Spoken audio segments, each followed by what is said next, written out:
In the criminal justice system, the people, Pimps, addicts, thieves, bums, winos, girls who can't keep an address, and men who don't care. are represented by two separate yet equally important groups. A cop, a flatfoot, a bull, a dick, John Law, you're the fuzz, the heat, you're poison, you're trouble, you're bad news. These are their stories. Only get this story in, I'll still be happy. The story of the 9-year-old girl who fell in love with her goat that she'd raised for the Shasta District Fair. Oh, yeah. Deputies came in with a search warrant. They grabbed the goat. They took the goat away to be butchered. It was heartbreaking for the girl. 2 years after the scandal went down, Shasta County is going to pay $300,000 to the girl's family to settle the legal dispute over the goat. Yeah. What was the argument there when you sign up to do an FFA thing that you sign away the rights to the animal, that it has to be killed? She raised the goat for the 2022 fair. It was part of this program that is to teach youngsters how to care for farm animals. When it came time to sell the goat and turn Cedar, is the goat's name, over to be butchered, the daughter couldn't do it. Yeah. So she took the goat away from the fair, offered to pay for the costs, pleaded with county officials and fair officials to let them keep Cedar. A lot of the pleading and the negotiation was done, I believe, by her dad, was it? Maybe it was the mother. Maybe not important, but anyway. Yeah, it was the mother, I think, who did a lot of the negotiation. Thank you.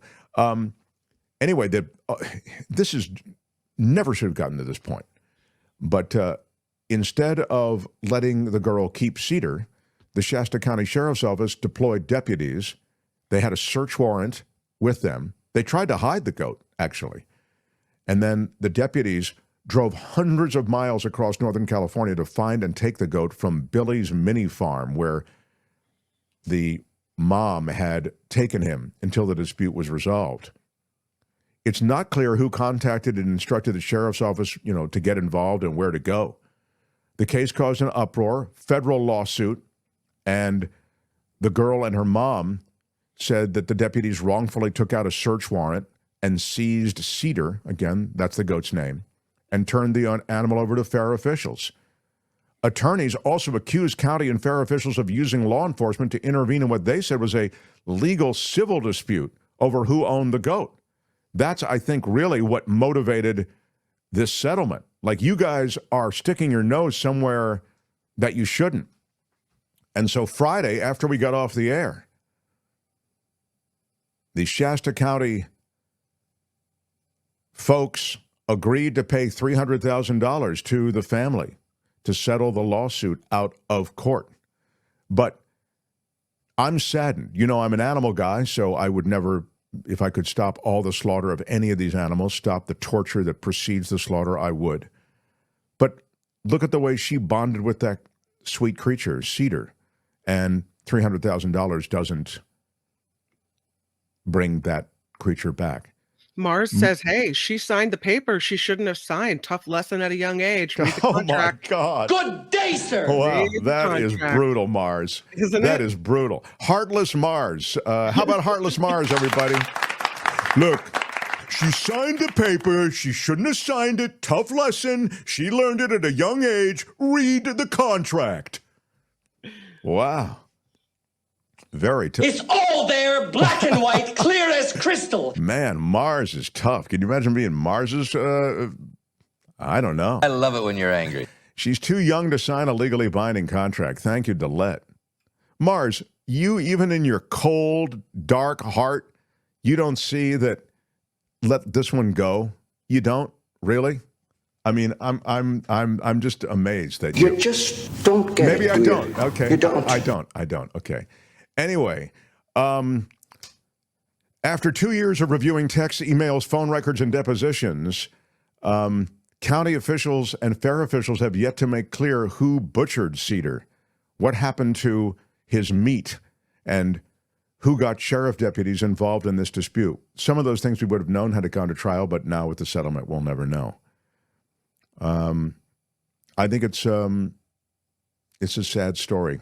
And there are, I mean, honestly, it's like it could be scripted. I mean, it's so ridiculous, the good and the bad. I mean, it's pretty, you know, it reminds me of the Wicked Witch of the West, you know, when she, who was the Mrs. Gulch? Was that her name in The Wizard of Oz, where she took Toto away? You know, I'm going to take this dog to the authorities and see to it that it's destroyed. Yep. TGI Fridays files for Chapter 11 bankruptcy because of financial woes there. Is that it? No more flare? Well, they are still... They have the flare on their chest? I think they're still going to be operating. They have a lot of financial challenges.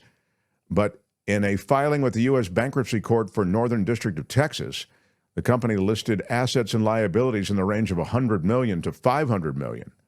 They're privately owned, a beloved dining destination. I used to take all my dates to TGI Fridays. What? Yeah. Did you really? Oh, my God. Honey, Wow. all of the potato skins you want, they're on me. What? Yeah. So we'll see the future of TGI Fridays, but for the moment, they are no longer operating. And finally, say it ain't so. CBS Television loses Rudolph the Red-Nosed Reindeer to, No. yes, and Frosty the Snowman, No. both of them, to What happened? NBC. Oh, I know. There's never been anything like this. I know. It's been 5 decades. And CBS will not air the holiday animated specials Rudolph the Red-Nosed Reindeer or Frosty the Snowman. who's in charge? How could they let this happen? Yeah, exactly. I mean, I don't know how this could happen. You know, they do this to me all the time. I don't know what the hell they do it for. The 2 holiday shows are moving to Comcast-owned NBC this year, which aired Rudolph from the late 1960s to the mid-1970s before the special started running on CBS. NBC has never aired Frosty the Snowman. Frosty will air first on NBC with the telecast scheduled for Thursday, December 5th at 8:30. Adjust your Frosty the Snowman holiday calendars. Rudolph will run during a 75-minute special on NBC scheduled for Friday, December 6th, a day later at 8 p.m. Eastern Time.